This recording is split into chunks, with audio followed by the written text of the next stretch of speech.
Nós temos aqui, e se você olhar, elementos desta primeira reflexão. Deus não falha na promessa, mas eu fiz questão de puxar o Novo Testamento, as promessas que nós vivemos a partir de Jesus Cristo. E nós nos queixamos muito que estamos doentes, que estamos fracos, que estamos padecendo, seja de uma enfermidade física, emocional. Nós reclamamos muito que nas nossas queixas com os outros e com Deus, como se Deus nos tivesse abandonado. Primeira coisa importante, nosso Senhor, Atos dos Apóstolos, quem está acompanhando Atos dos Apóstolos no rádio? Atos dos Apóstolos, diz que quando nosso Senhor estava subindo aos céus, Ele disse aos seus discípulos: permaneçam aqui, que o meu Pai enviará o Espírito Santo, e deu-lhes o poder do Espírito Santo. Então eu quero que você diga para quem está do teu lado: você tem o poder do Espírito Santo. Você tem o poder do Espírito Santo. O Espírito Santo habita sobre você. O Espírito Santo habita sobre você. Então nada, eu não quero que ninguém fique reclamando que está desprotegido. Deus me esqueceu, eu estou desprotegido, eu tenho medo que me façam isso, que me façam aquilo, eu tenho medo daquelas coisas que fazem na frente da minha casa. Para com essas besteiras. Você está protegido em nome de Jesus, você está protegido pelo Espírito Santo. Então ninguém pode te atacar. Mas o Senhor, como se não bastasse, Ele quis nos deixar os sacramentos. E eu fiz questão nesse retiro de chamar a atenção para dois, porque nós estamos ficando muito relaxados. Talvez o que eu vou falar não é para você ouvir, mas é para você repassar. Eu quero saudar quem está acompanhando pela TV Evangelizar, e as TVs irmãs, Rádio Evangelizar, as rádios irmãs, os aplicativos, YouTube Padre Manzotti, porque você vai dizer: mas eu faço isso. Louvado seja Deus, então continue fazendo. Eu não faço isso, tem que fazer. Nosso Senhor deixou dois sacramentos importantíssimos para nós. São 7, eu só vou falar de 2 que nós estamos negligenciando. Nós, católicos, apostólicos, romanos, estamos negligenciando. Um deles chama-se o sacramento da confissão. Por isso está aqui a estola roxa, que representa exatamente o sacramento da confissão. Você acha que São Pio de Pietrelcina ficava tantas horas no confessionário por gosto pessoal? Você acha que nos retiros os padres vêm, se não por uma razão muito clara? A igreja prega na quaresma a confissão. Por que será? Mas a pergunta é: se apesar disso, apesar de tudo isso, nós não sentimos necessidade da confissão. Nós somos muito protestantes. Nós, católicos, somos muito protestantes, que nós dizemos: eu resolvo meus problemas com Deus, eu confesso direto com Deus. Isso não é católico. Nós, católicos, acreditamos no sacramento da confissão. E eu já começo a perguntar: qual a última vez que você confessou? Muitos confessaram para a primeira comunhão, foram pegos no laço, disse a mulher, para casar, e depois abandonar a confissão. A confissão, vamos ao texto, mas depois um outro sacramento, e este está muito banalizado: a Eucaristia. Você encontra, de modo geral, você é católico, sou católico, vai à missa? Às vezes. Você é católico, vai na missa domingo? Quando dá. Depois, uma outra coisa: deixaram de confessar e deixaram de comungar. A pergunta é: por que deixou de comungar? Se é remédio, se é o ponto de chegada e de partida, você não entende que é a ação do inimigo tentando nos afastar de Jesus Cristo? Você pode perceber a nossa juventude, faz a primeira batismo, primeira Eucaristia, crisma e some. Você acha que isso é de graça? Sobre a promessa do perdão, Mateus capítulo 6, versículo 14 a 45. Mateus capítulo 6, versículo 14 a 45. Se você não quiser abrir a Bíblia, não tem problemas, você pode só marcar para depois ter como referência. Se vocês perdoarem as pessoas que ofenderam vocês, o Pai de vocês que está no céu também perdoará vocês. Mas se não perdoarem estas pessoas, o Pai de vocês também não perdoará as ofensas de vocês. Vou repetir este texto. Vou repetir porque é um condicionante. O perdão que é colocado aqui tem que nos chamar a atenção.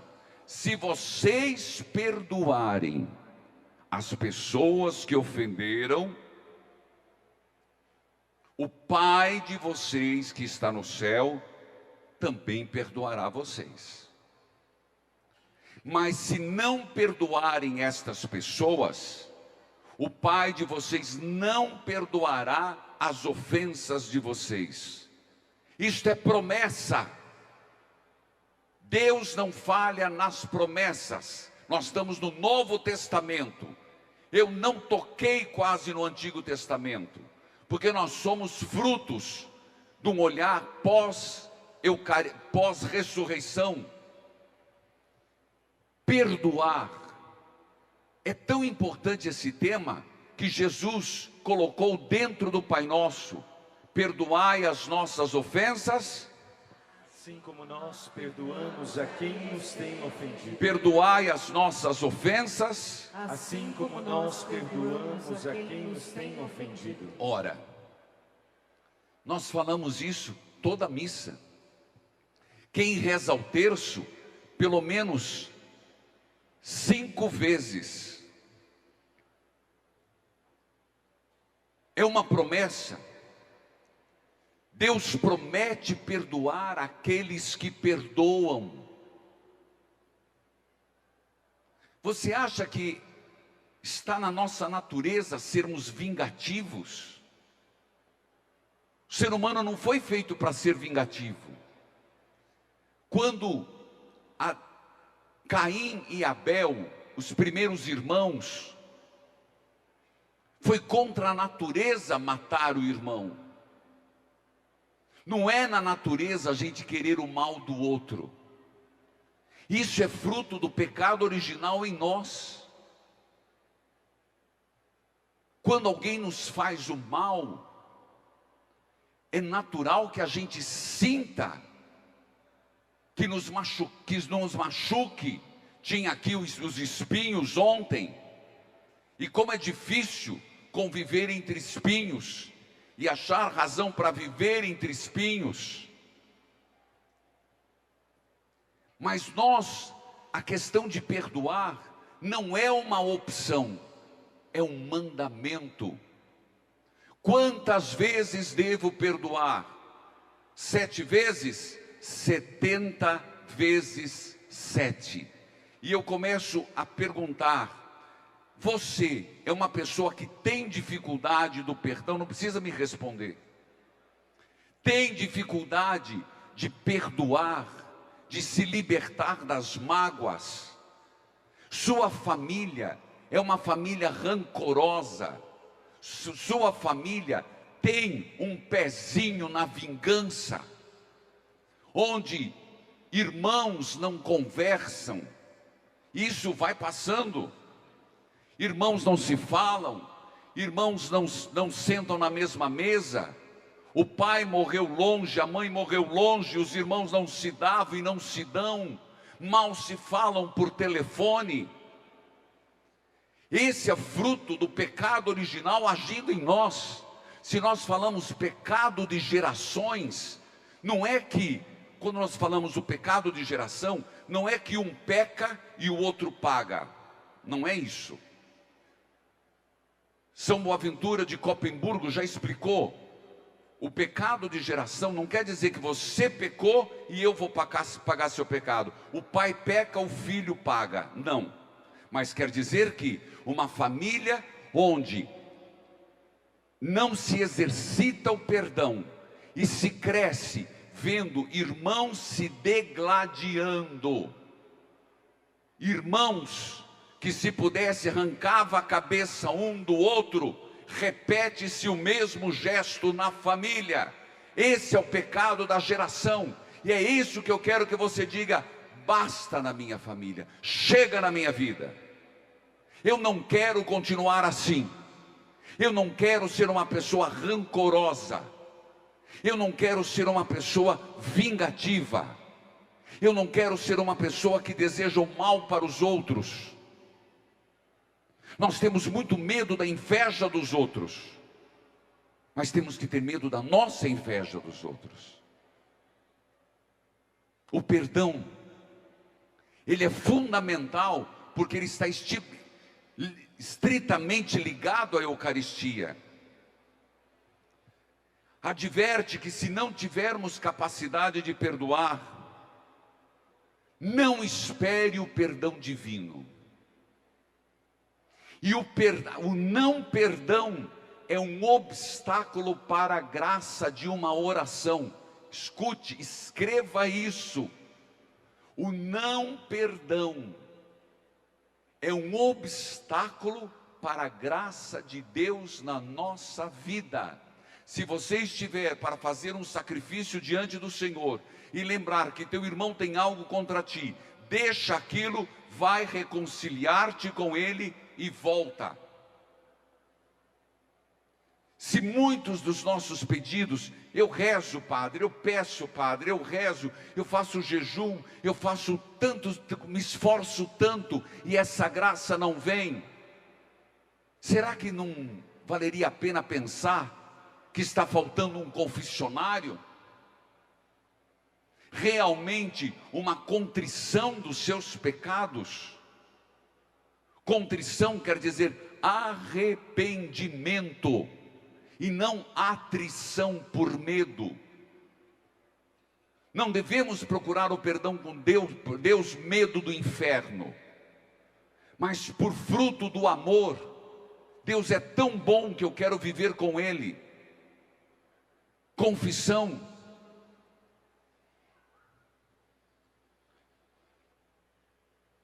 Inclusive muitos perguntam: quando eu devo confessar? A consciência acusa, mas às vezes, e a grande maioria, nós temos a nossa consciência relaxada, então não é muito critério. Pelo menos uma vez ao mês, pela regra, Padre, o direito canônico diz uma vez por ano, é verdade, pela Páscoa da Ressurreição, mas tome banho uma vez por ano. Entra no chuveiro uma vez por ano e vai ver quanta craca tem. O perdão de Deus está condicionado ao perdão humano. Gente, o fato de não perdoar leva ao rancor. Pessoas rancorosas, pessoas amargas, pessoas difíceis, e isso pode causar doença, e até doença física. O rancor deixa a pessoa doente, ela fica naquele looping da cabeça, sempre lembrando daquele rancor, sempre lembrando daquele mal, e ela não consegue sair disso. O perdão liberta. Você acha que o perdão liberta a pessoa que você perdoou? Não, liberta você da pessoa. Nós precisamos exercitar o perdão. Perdão é um exercício constante. Da mesma forma que o rancor é uma mistura de ressentimento, hostilidade, raiva, medo, nós precisamos procurar o perdão como algo que nos liberta, nos deixa mais leve. Não vai mudar o teu passado. Aquilo que aconteceu, aconteceu. A desgraça foi. Mas o poder de perdoar, ele te liberta. Eu ainda nem entrei na questão do perdão sacramental. Eu estou falando do perdão de relacionamento. Muitos casais que não exercitam o perdão se separam. Muitos casais que não exercitam o diálogo, o perdão, que tem coragem de falar das falhas, de pedir desculpa, se separam porque não suporta. Sempre tem um lado que vai ter que ceder sempre. E tem hora que essa pessoa que cedeu sempre não aguenta mais. E aí é melhor ficar sozinho, sozinha, do que ficar com alguém tendo que engolir um sapo todo dia. Então, casais que estão aqui, qual é a prática do perdão dentro do casamento? Porque não tem lugar onde mais se precisa perdão do que o casamento, porque é troca de vida, é contínuo, é permanente. As pessoas do trabalho, você tem uma obrigação de trabalho. Deu errado, você vai para casa. Mas família não. Família é para sempre, casamento é para sempre, é isso que se espera. Na alegria, na tristeza, na saúde e na doença. Por quantos dias? Para sempre. Para sempre. Então o perdão, ele tem esse grande poder de nos livrar do rancor, do ódio, da raiva. Perdão, ele é sacramental. Nosso Senhor disse: tudo que perdoardes na terra será perdoado no céu. Tudo que não perdoardes na terra não será perdoado no céu. É a chave de Pedro. Nós às vezes não gostamos muito desse texto. Por isso que nós falamos, eu confessar com o padre, para quê? Deus resolve os meus problemas, meus irmãos, mas feliz daquele que aqui na terra ouvir, eu te absolvo em nome do Pai, do Filho, do Espírito Santo. Nessa hora, essa palavra traz uma paz tão grande, Só que o primeiro passo para uma boa confissão é você ter consciência dos seus pecados. Porque eu falava ontem, Quaresma, tempo de santificação, Quaresma, tempo de misericórdia, Quaresma, tempo de conversão. Porque nós achamos defeito no presidente, defeito no governador, defeito no síndico do nosso prédio, defeito no nosso chefe, mas defeito a gente não aceita ter. Então não há arrependimento. Nós nos achamos as pessoas mais perfeitas que temos. Quando é para falar do erro dos outros, nós não medimos vocabulário. Fulano é assim, ciclano é assado, beltrano é assim, olha fulano como é que está, olha que mulher assanhada, olha que homem assanhado, olha que estão conversando, e começa, e desce a lenha. Mas quando é para ver os nossos próprios defeitos, mas veja bem, eu naquele momento estava desequilibrado, eu naquele momento, eu não pensei direito, eu naquele momento, amor, me perdoe, porque naquele momento, não.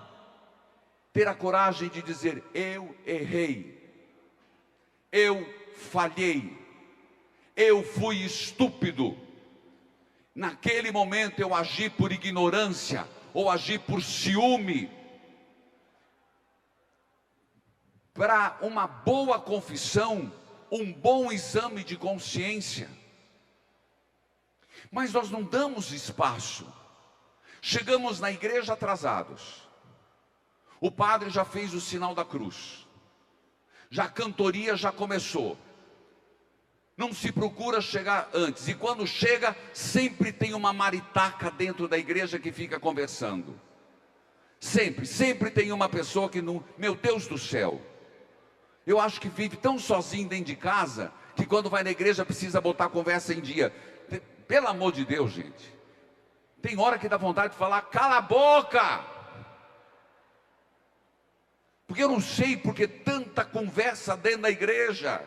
As pessoas têm que chegar, sentar, tem que ter um fundo musical e não ficar lá afinando o violão. Jesus, Jesus.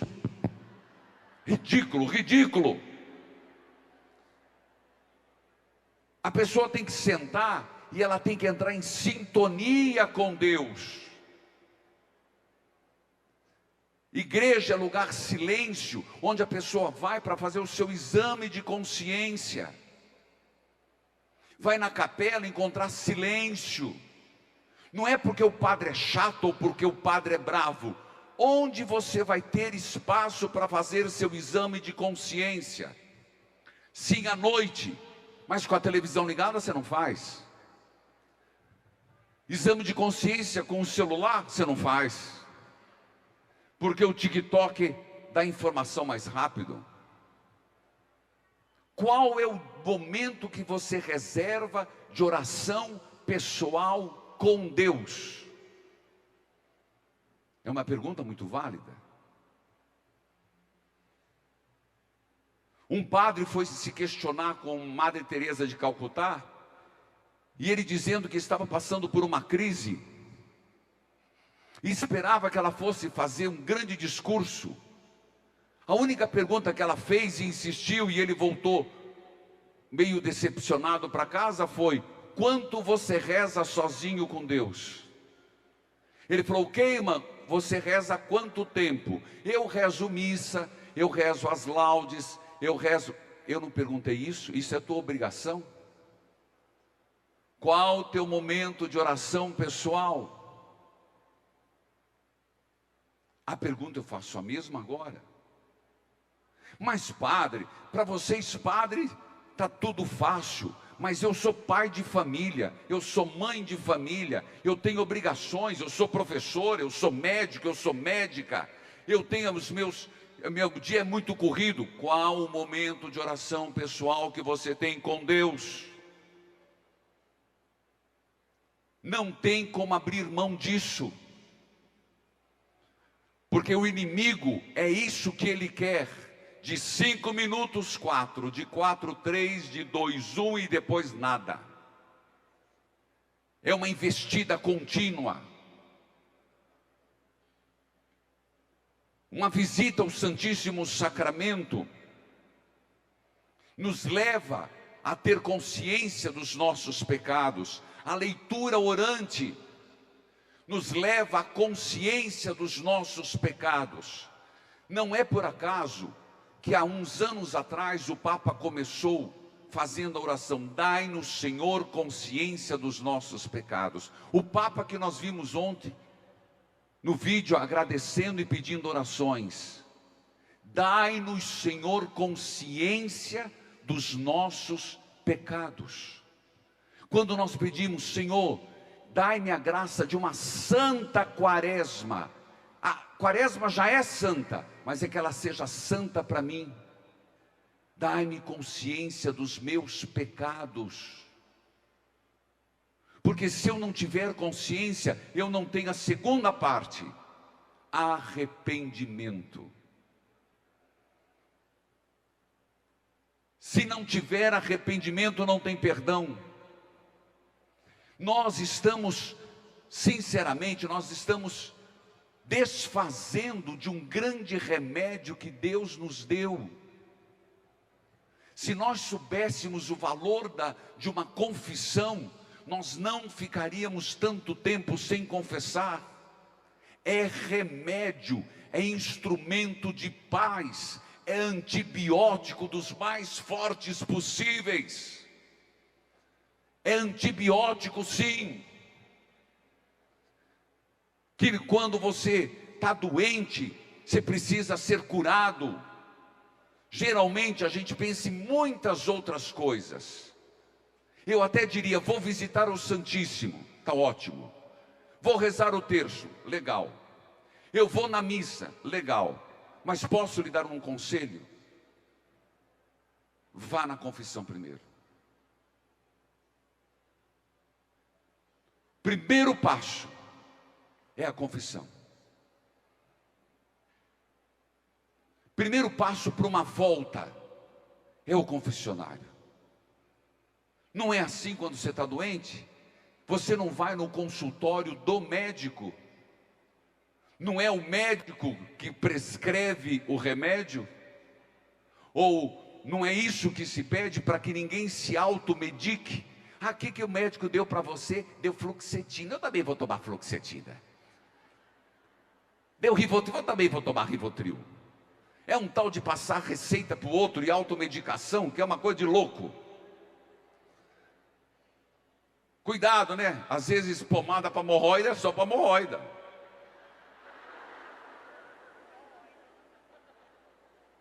Quando você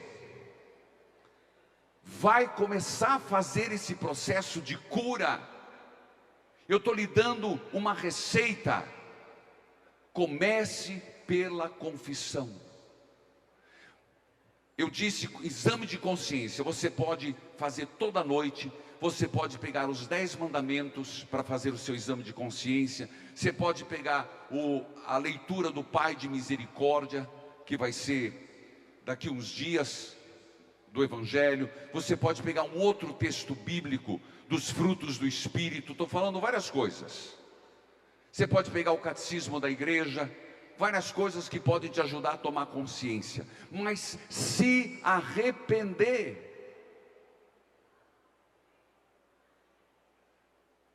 Se arrepender é uma graça muito grande.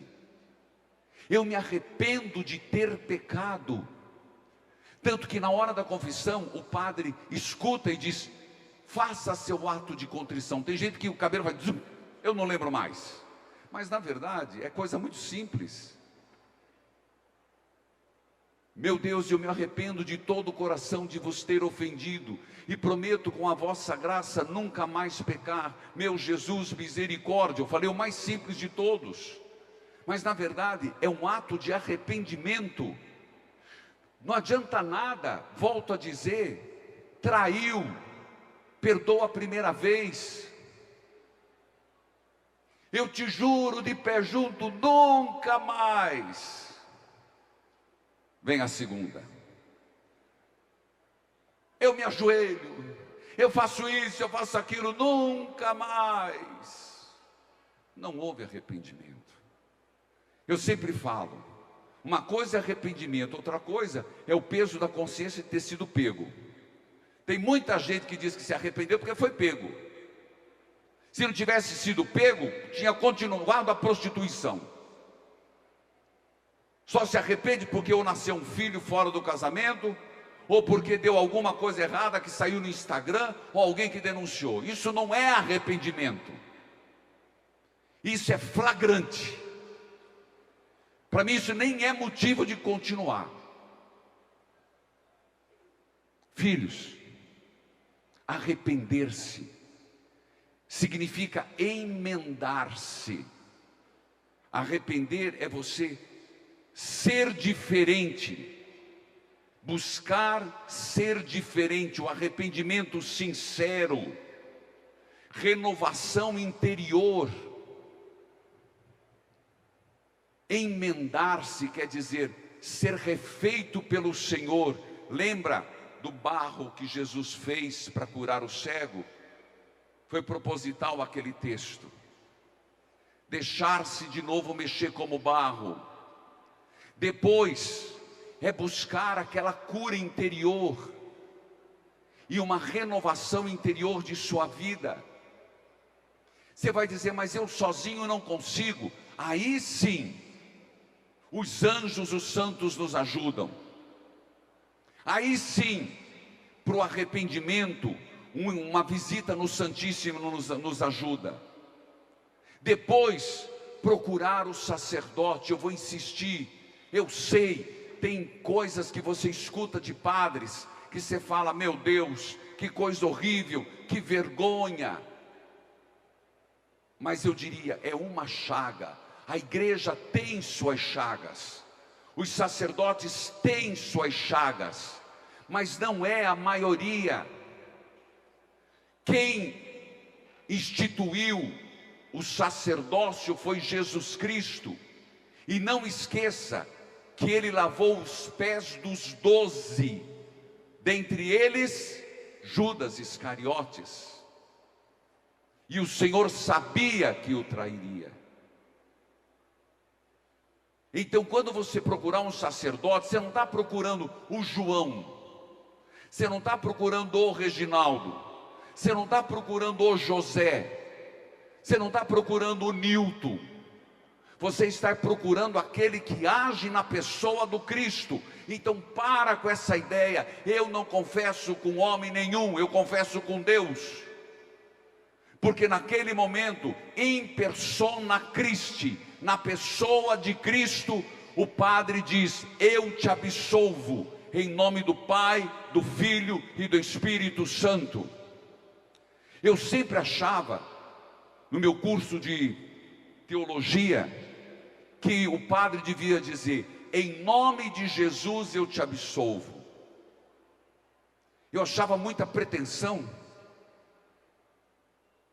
até que o professor de liturgia mostrou o que é agir na pessoa de Cristo. Naquele momento, o padre é outro Cristo. Eu te absolvo dos teus pecados. Filho, busquemos escutar isso aqui na terra. Como sentiremos falta disso no céu? Porque não tem. Quando chegar no céu não vai ter Eucaristia. Quando chegar no céu não vai ter confissão. Não vai ter tempo de arrependimento. Nós não vamos comungar no céu, porque a comunhão é para quem está na terra. Lá nós veremos Deus face a face. Então são remédios agora. São remédios importantes do momento atual. Então eu queria gastar este tempo do retiro para incutir, para estimular, para provocar você para um sacramento de cura chamado confissão. Padre, mas eu não sei fazer, eu sou desajeitado. Homem fala muito isso. O padre sempre ajuda.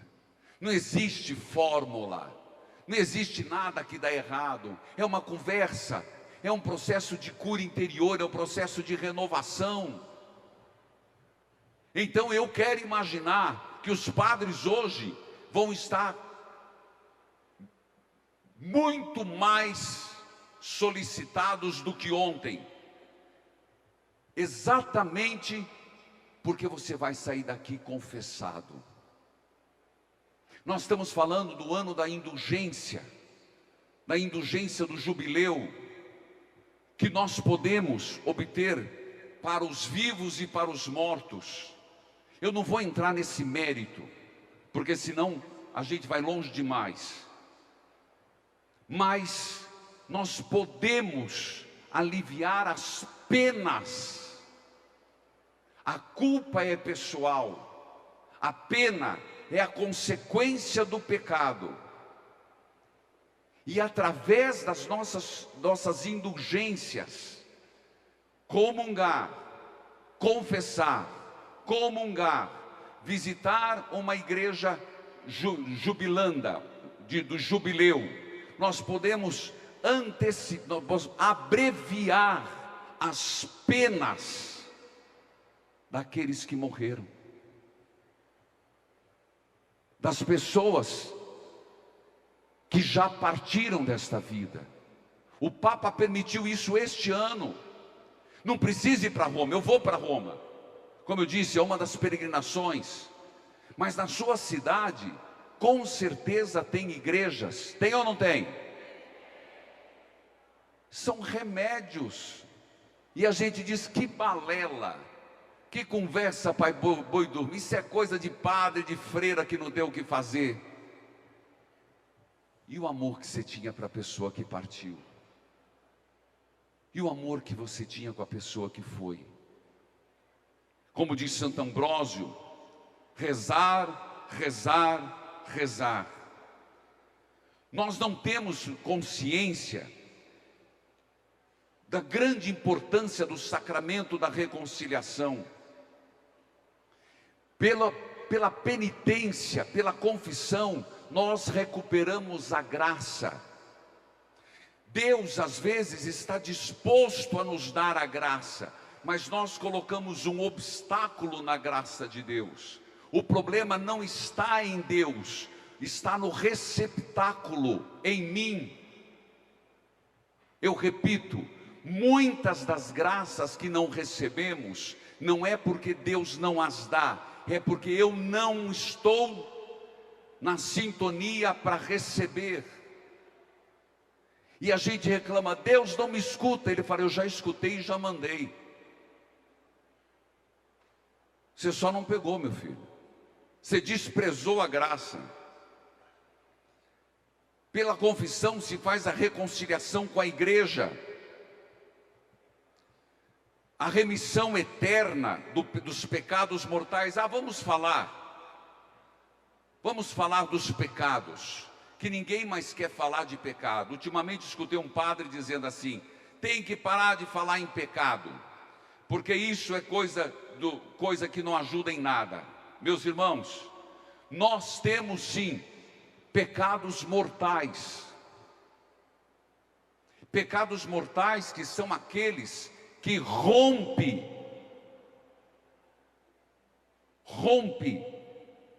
toda a relação com Deus.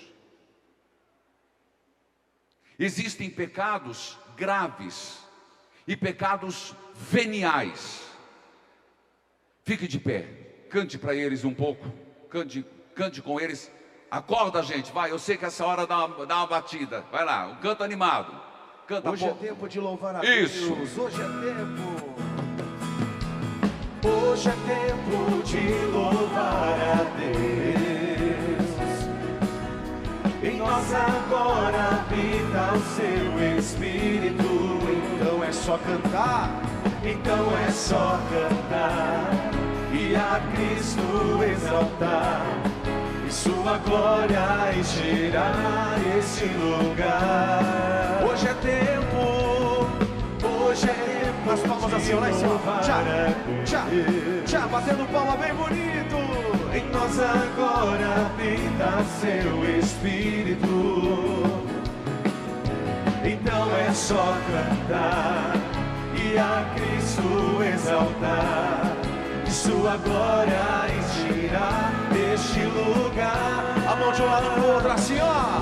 Vem cantar, sim, vem cantar.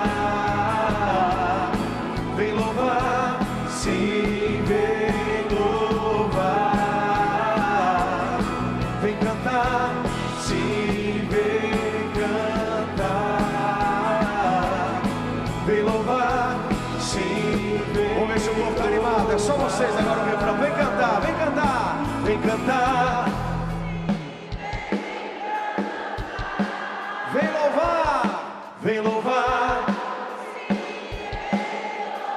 E pra terminar todo mundo junto, vem cantar. Sim, vem cantar. Vem louvar. Sim, vem louvar. Obrigado, ministério. Senta mais um pouquinho, mais um pouquinho. Nós estamos falando de pecados mortais. Existe uma cultura agora que quer uma religião light. Eu tenho muito medo de religião light. Religião em que não se compromete com nada.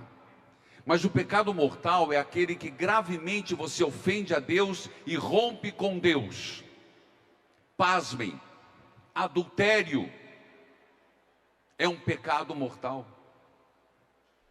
Eita, padre, estou lascado. Estou dando um exemplo. Pecado mortal nos impede de comungar por um tempo até irmos confessar. Existem os pecados graves, que muitas vezes é tido como pecado mortal ou um pouco mais grave do que um pecado venial. Pecado venial, pequenas mentiras, conversinhas soltas, piadinhas sem graça, pecado venial. Oração mal feita, pecado venial. Mas você vai dizer, existe problemas no pecado venial? Existe.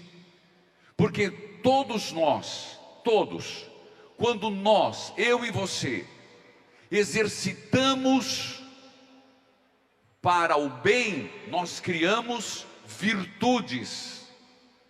Quando nós exercitamos para o mal, nós criamos vícios. Então, praticar pecados veniais nos faz ser viciosos no pecado. E o nosso estado é para ser um estado da graça de Deus. A confissão, ela nos dá força para o combate cristão. Eu insisto na confissão, porque muitos de nós reclamamos que não tem força, se sente desanimado na fé, se sente que não está passando por aquele silêncio que eu falava ontem, falei tantas vezes, do não estar sendo ouvido por Deus, escutado por Deus. Pois bem, a confissão reforça minha comunhão com Deus, reforça o meu escudo, a minha armadura. Todos nós ouvimos falar de armadura no combate contra o inimigo. A confissão é como que recolocar a armadura em mim e em você. Nós não lutamos contra principados, nós não lutamos contra armas. A nossa luta é contra o inimigo. A nossa luta é contra os anjos do mal.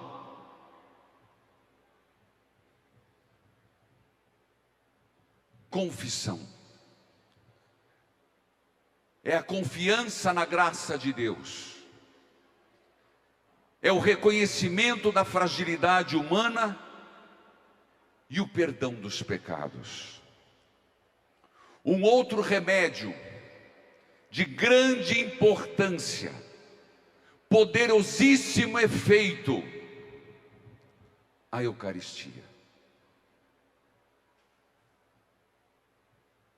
Mas padre, toda a igreja tem Eucaristia. Mentira. A única igreja que tem Eucaristia é a católica.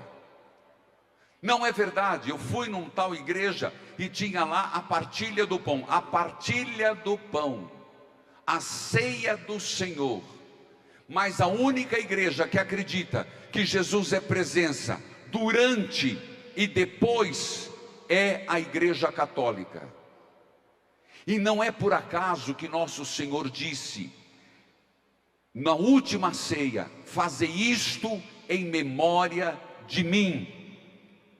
Essa memória, esta Eucaristia, é uma promessa do Senhor. João capítulo 6, versículo 5. Eu sou o pão vivo que desceu do céu. Se alguém comer deste pão, viverá para sempre. Este sangue é minha carne, e eu darei pela vida do mundo. Eu repito, eu sou o pão vivo que desceu do céu. Quem comer deste pão viverá para sempre. Este pão é a minha carne, que eu darei para a vida do mundo.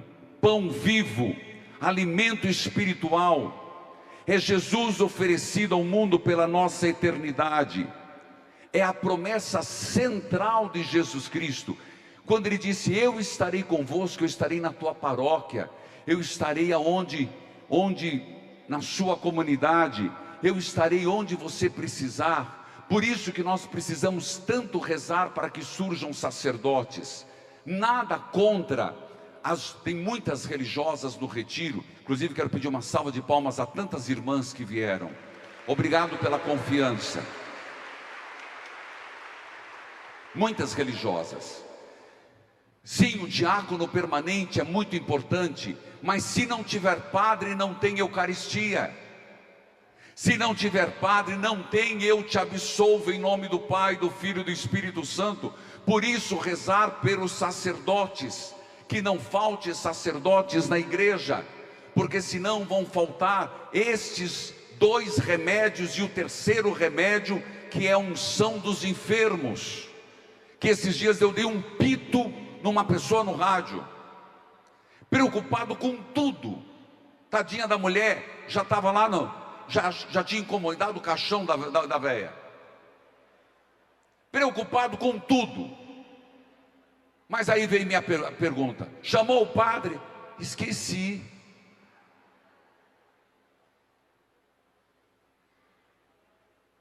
Principal. Foi ver a mortalha da mulher? Foi ver que roupa que ela vai ser vestida? Foi ver que flor que vai colocar no caixão? Qual funerária que vai pegar? Esqueceu de um sacramento importantíssimo, unção dos enfermos, que não vou falar hoje, não dá tempo.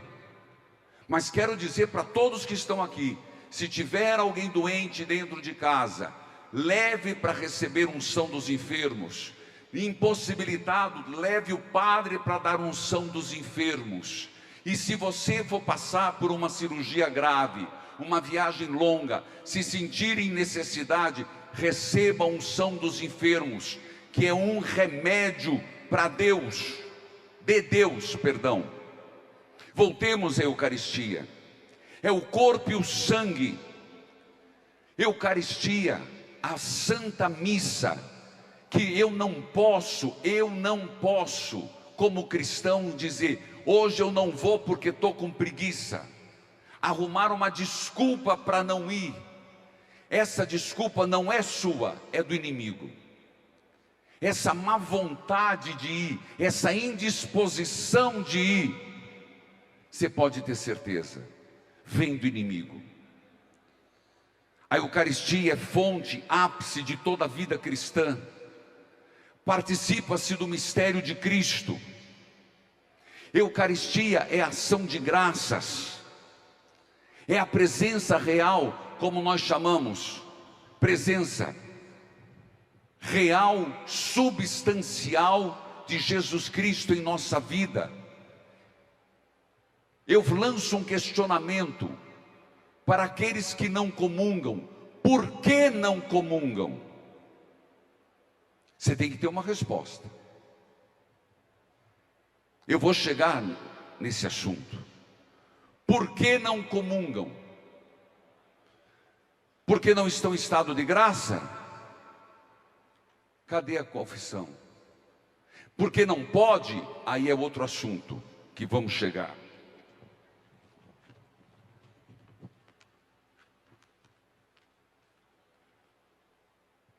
Quando nós recebemos Eucaristia, nós recebemos essa dádiva do céu. Nós recebemos verdadeiramente Jesus, corpo, sangue, alma e divindade. Quando falamos em Eucaristia, nós falamos nessas dimensões do Cristo: corpo, sangue, alma e divindade. Quem pode receber? Toda pessoa que estiver no uso da razão. Quem pode receber? Todas as pessoas que fizeram o processo do batismo. Mas padre, eu fui num casamento lá e eles fizeram a ceia do Senhor, posso receber? Não. Um protestante veio na minha igreja, pode receber? Não. Porque a nossa crença, a nossa fé eucarística é diferente. Tanto que nós acreditamos que Jesus está durante e depois, que quando termina, a hóstia, ela vai para o sacrário, onde ela é guardada como viático para os doentes. Inclusive, é a única forma que podemos receber Eucaristia fora da missa, para uns doentes, para que todos participem. Caso contrário, Eucaristia só na missa. Se eu for em 2 missas, eu posso comungar 2 vezes? Pode. Mas não pode fazer como alguns fazem. Se você for em 2 missas, você pode comungar até 2 vezes. Mas não pode fazer como alguns que chegam na hora do Pai Nosso, e eu vejo na igreja do Guadalupe, entram na fila, comungam e vão embora. Não é uma prática correta. Não é porque a missa, ela é do sinal da cruz ao sinal da cruz. Ah, padre, eu cheguei atrasado, eu cheguei na hora do ato penitencial. Se foi por desleixo, desleixo. Posso comungar porque chegou atrasado. Claro que não é assim, sinal da cruz, tão rígido como eu estou dizendo. Mas tem que haver dentro de você, primeiro, o jejum eucarístico. 1 hora antes da Eucaristia sem comer. 1 hora antes sem consumir sólido. Ninguém respeita mais. Antigamente, era eu na minha catequese, aprendi que se eu recebesse a hóstia e mordesse por um acaso a hóstia, saía sangue. Mas era um jeito dos nossos catequistas ensinar que era a presença real de Jesus. Outros têm um ensinamento que se cola no céu da boca é porque tem pecado. Nada disso. Outros têm dificuldade de mastigar a hóstia. Pode mastigar. Tomai e comei todos vós. O problema não está nestes gestos. O problema está na impureza de nossa alma, não preparação de nossa alma. A Eucaristia, por favor, leia 1 Coríntios capítulo 11, versículo 27 a 29. 1 Coríntios capítulo 11, versículo 27 a 29. Enquanto eles encontram, Eucaristia é sacramento da piedade, sinal de unidade, vínculo da caridade, banquete, penhor de glória futura. Católicos, quem é católico, levante a mão. Não deixem de comungar, não deixem de confessar.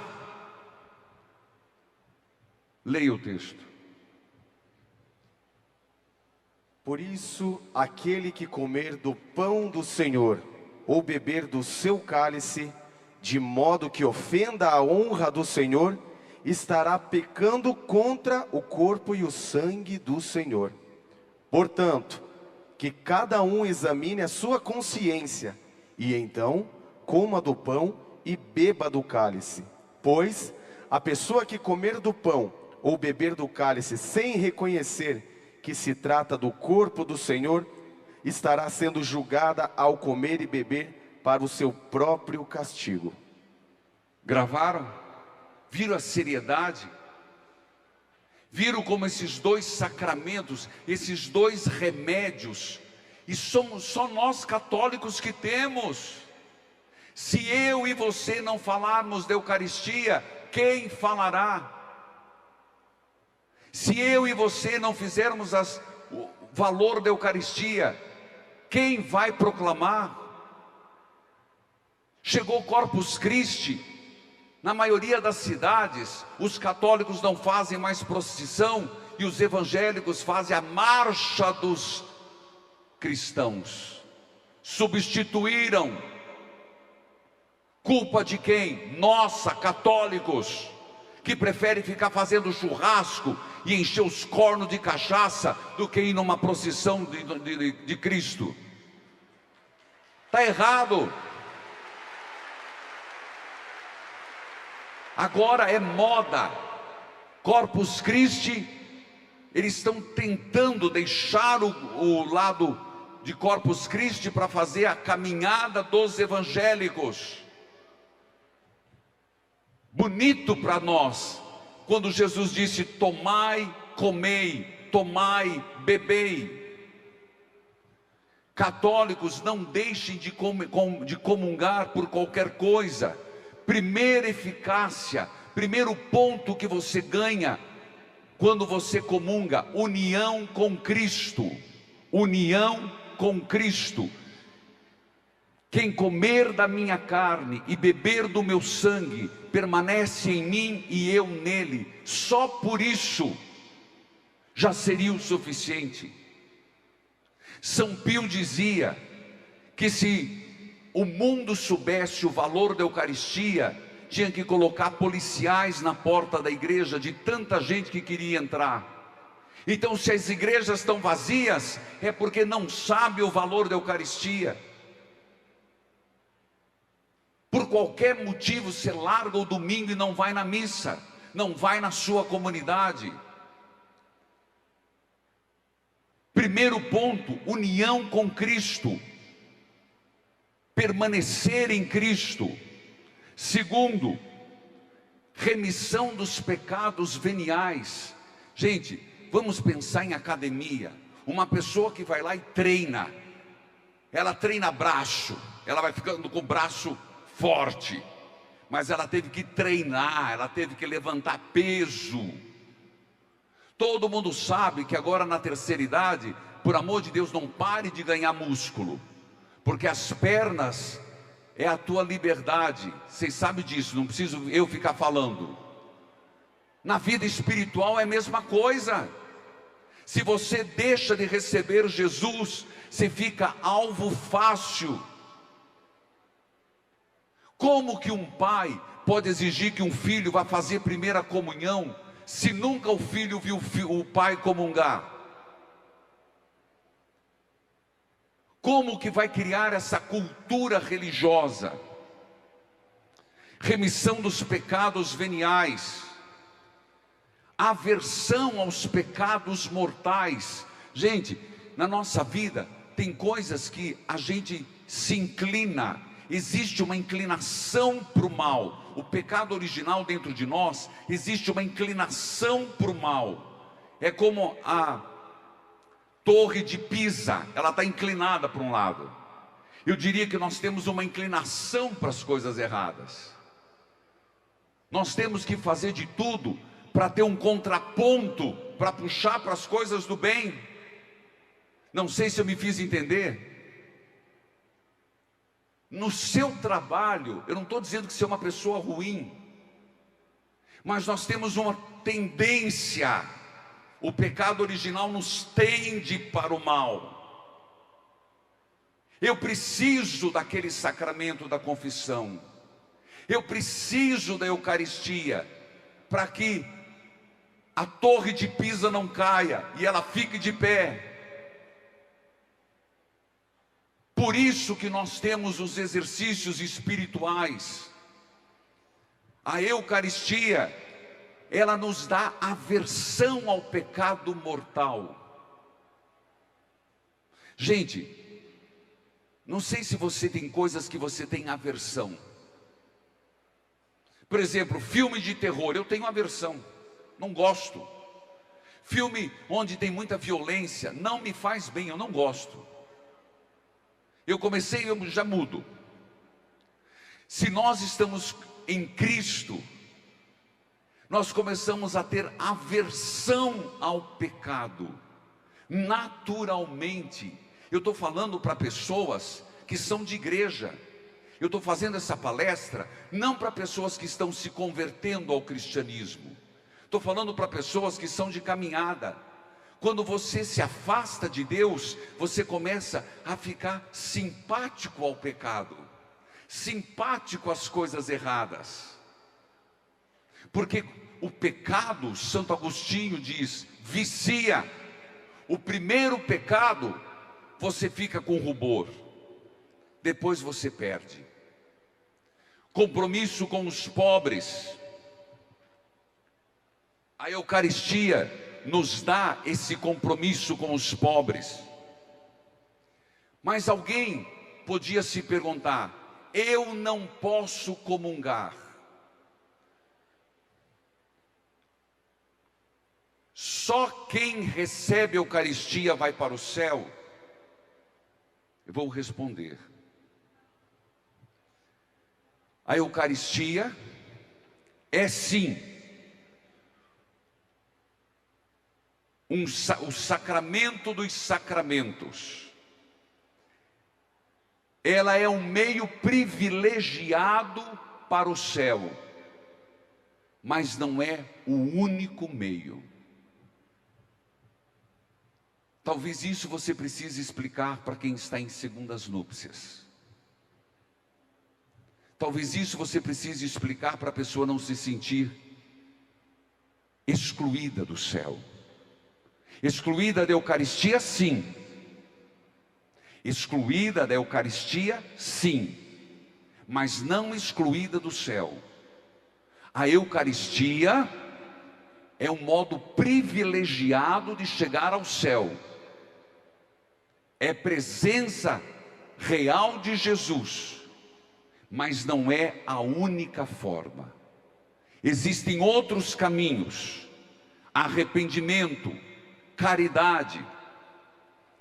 Queridos irmãos e irmãs, não é por acaso que tem acontecido milagres eucarísticos.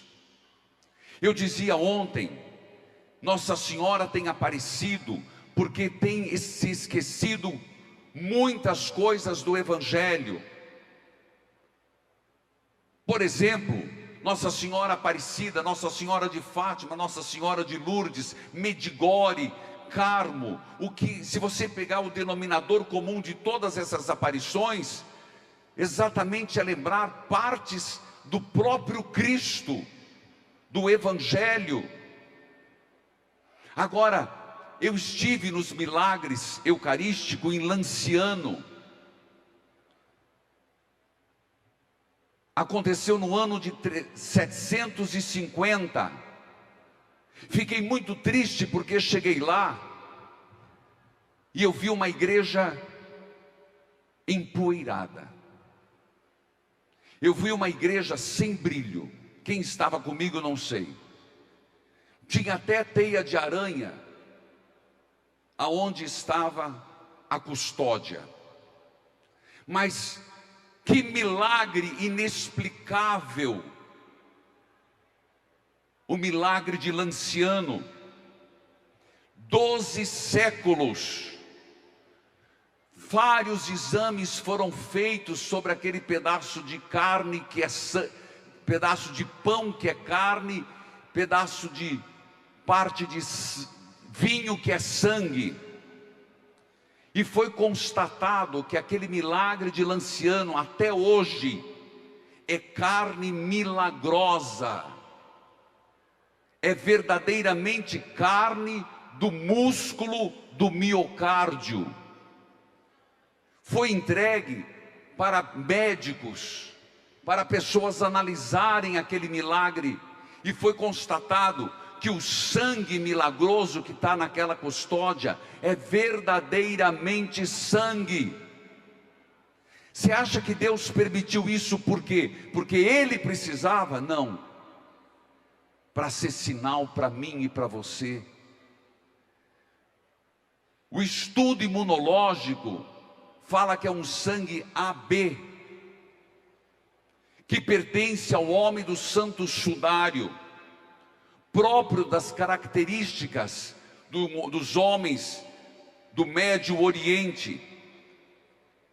Em 1973, de novo, foram feitos 500 exames naquele pedaço de carne e sangue. Duraram 15 meses e foi constatado que cientificamente não há nada que possa explicar aquele feito. E eu ainda questiono: por que nós duvidamos tanto? Sim, é verdadeiramente, quando comemos, o gosto é de trigo, o sabor é de vinho, mas acontece a transubstanciação, acontece a mudança da substância. Vocês acham que foi só naquele ano? Em 1996, às 19h96, nós estamos que ano? 2025. 96, às 19 horas, um padre celebrava em Buenos Aires. Terminada a Eucaristia, uma mulher veio dizer que havia uma hóstia profanada, jogada atrás da igreja.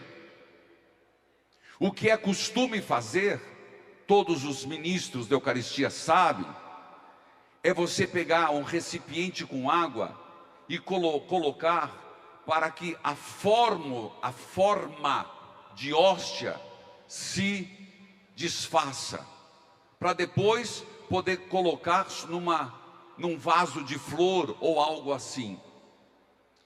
Ficou 15 dias, e quando foram olhar, a hóstia tinha aspecto de sangue. Chamaram o arcebispo, Buenos Aires, sabe quem? Cardeal Dom Jorge Bergoglio, o Papa Francisco. Agora, 1996, o arcebispo, pediu que tirassem fotos. No primeiro momento foram muito discretos, a igreja é muito discreta, mas depois de muitos anos foi enviado para se fazer um estudo. Em 1999, na presença dos enviados do cardeal Bergoglio, foi tirado amostras. E o que foi constatado? Eu leio. O material analisado, Buenos Aires agora, 2004, sai o seguinte veredito: o material analisado é um fragmento do músculo cardíaco que se encontra na parede do ventrículo esquerdo, músculo que é responsável pela contração do coração. O ventrículo cardíaco esquerdo bombeia sangue para todas as partes do corpo. O músculo cardíaco tinha uma condição inflamatória, um grande número de células brancas do sangue, o que indica que o coração estava vivo no momento da colheita da amostra, já que as células brancas do sangue morrem fora do organismo vivo. Além do mais, essas células brancas do sangue haviam penetrado no tecido, o que indica que o coração estava sob estresse severo, como se o proprietário tivesse sido espancado. Pasmem, esses exames foram feitos sem que os médicos soubessem do que se tratava. Vocês acham pouco? Aconteceu recentemente, também na Polônia, em 2013, e nós católicos duvidamos da Eucaristia, negligenciamos da Eucaristia, por pouca coisa deixamos de comungar. No Natal de 2013, a hóstia consagrada caiu no chão, foi colocada num vaso, como de costume. 10 dias depois, se descobriu que havia uma mancha vermelha nela, disse o padre polonês. Foi feito estudos, foi levado para o arcebispo, que pediu para que uma equipe de histopatológica pudesse analisar o pequeno fragmento. Em 2014, passou de um corporal por vários testes, e o departamento de medicina não tem explicação, porque trata-se de um músculo do coração, sangue AB.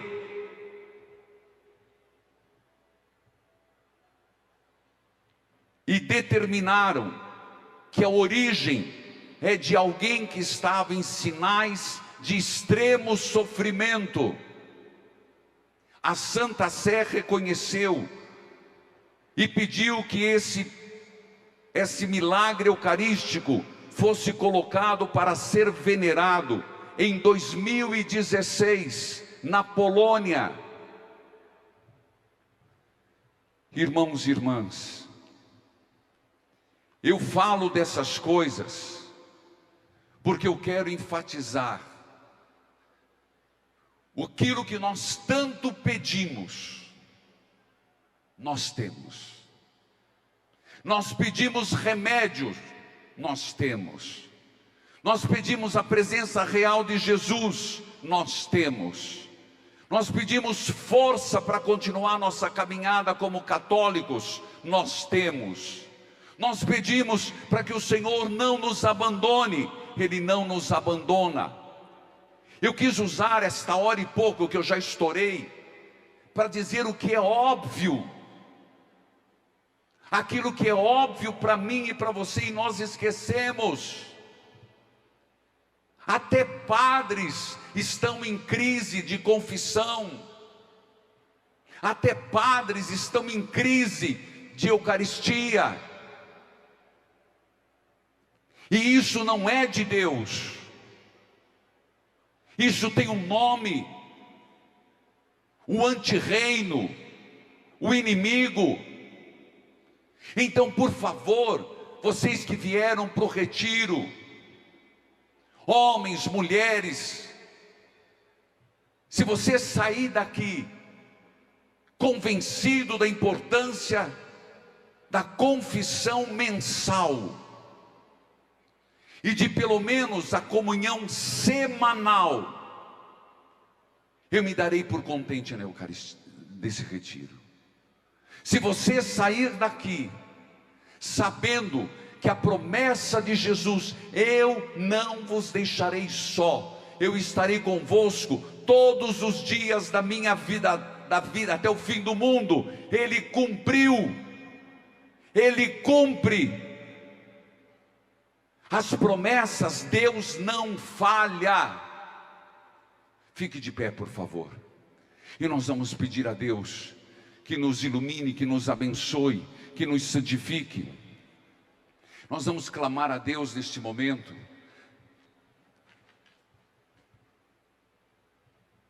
pedindo que tudo aquilo que a gente escutou,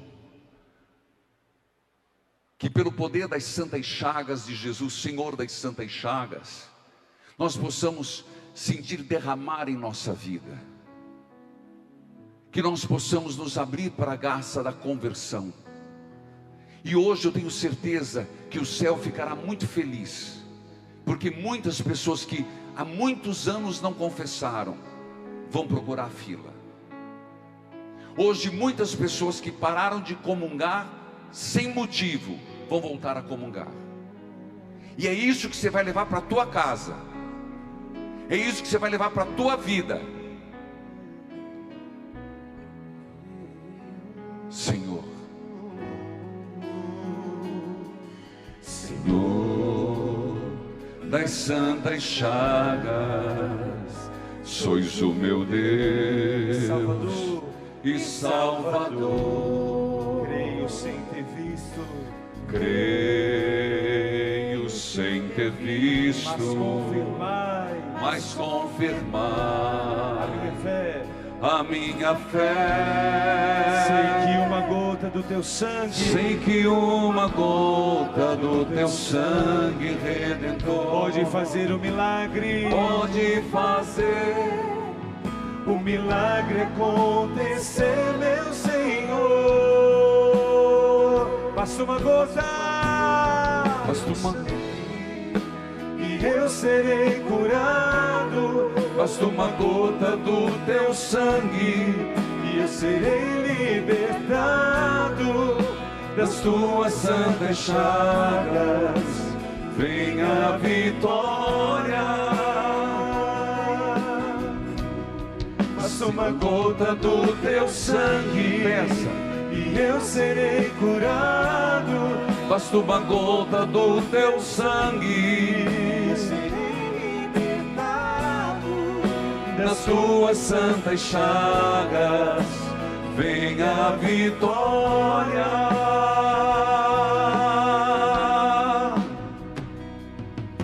Nas tuas santas chagas,